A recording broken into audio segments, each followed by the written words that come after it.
HarperCollins presents Climate Worrier, A Hypocrite's Guide to Saving the Planet. Written and read by Colm O'Regan. To Dada, a gentleman and a gentle man. Chapter 0. Forward is forearmed. 70 bales of cocaine. It'll be the most bales saved anywhere this summer. Dada's joke about when bales of cocaine were plucked from the sea one wet summer a few years ago. I told that joke one night while the cocaine bales were still fresh and the summer was still wet, and the audience laughed more at it than the ones I wrote myself.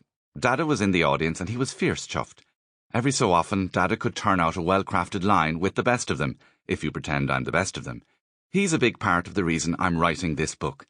A tasty farmer with a love of nature and trees, but also a tidy farm. He was someone who, like me, and I assume like lots of people, had some contradictory positions on the environment. But he was also a man who loved to learn and didn't take it personally when presented with new opinions on the way of doing things.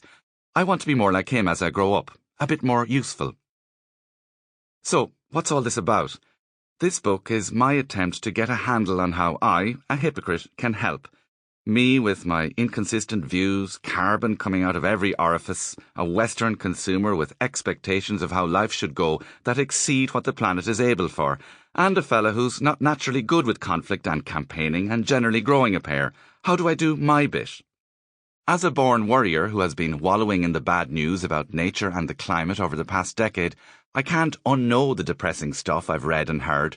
And of course, I'm a hypocrite, compromised by living in our society, on this planet, earning a living. But I'm stuck with it now, and at the end of the day, doing nothing is harder. The book has 10 chapters. Chapter 1 is probably a bit anticlimactic. There wouldn't be much carbon sequestration going on. It's just to give you an idea of where I'm coming from, how that shapes how I think, and why it's hard to think differently. In Chapter 2, I wade into the stew of talking about food. There are beefs and hot potatoes. Chapter 3 is all about the various means and ways of getting around the place and what we might do to save the bit of petrol. Chapter 4 is so me, an ode to the joy of getting the value out of a thing, buying less stuff, getting things fixed, and so on. Chapter 5 is about nature and my tentative steps to make some. In Chapter 6, I finally get off my arse doing a bit around the place, and I discover a way that helps me think about doing a bit more. Chapter 7 is about the children, where I have the blinding insight that maybe it's unfair they have to deal with a problem they didn't create. In Chapter 8, how I've tried not to lose my sanity in the debate. Chapter 9 talks about energy and inequality, but don't worry, the banter doesn't stop. Chapter 10 is about care without despair, keeping going when it looks pointless. In fact, learning to live with pointlessness has helped me a lot. And finally, the little book of Colm, a quick summary of my personal philosophy. I know, which may be of no use to you in your situation, but if you can't wax philosophical in your own book, then what are we, animals? It's important to say, I don't know much about anything. I have a bit of lived experience, some minor expertise in comedy, writing, getting cattle out of marshes and tut-tutting over litter, but most importantly, I'm nosy. If you read one book about fixing climate change, don't make it this one. There are specialists in all sorts of areas waiting to take your call.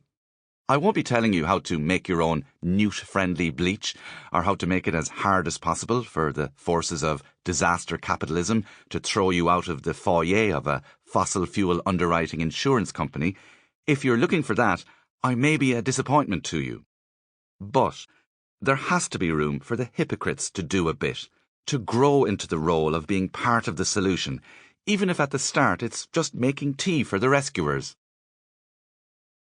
I don't want to sell hopium. Things are bad, but if humans have managed to create this mess, then maybe we can undo some of it.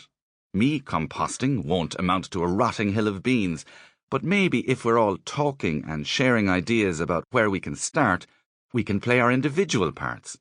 Stressing about your individual carbon footprint is not the whole solution. In fact, some would argue that it's a ruse to distract, making you focus on your personal sins while big everything tries to get away with doing nothing. Doing my bit is mainly about learning, and learning means sometimes getting it wrong the first time.